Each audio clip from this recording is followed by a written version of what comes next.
Hi guys, bakit maganda magnegosyo? This is to build generational wealth.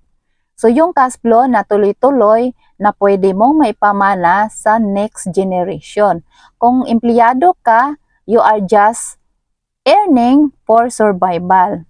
Kahit gaano kalaki ang sahod mo at kahit gaano kaganda ang posisyon mo sa iyong trabaho, hindi ito maipamamana sakali ikaw ay mag-retired na at or mayroong mangyari sa iyo.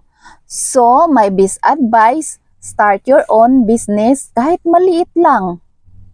Ang importante na kapag simula ka, malay mo ikaw ang makapagbigay ng tuloy-tuloy na cash flow na pwedeng maipamana sa mga next generation mo.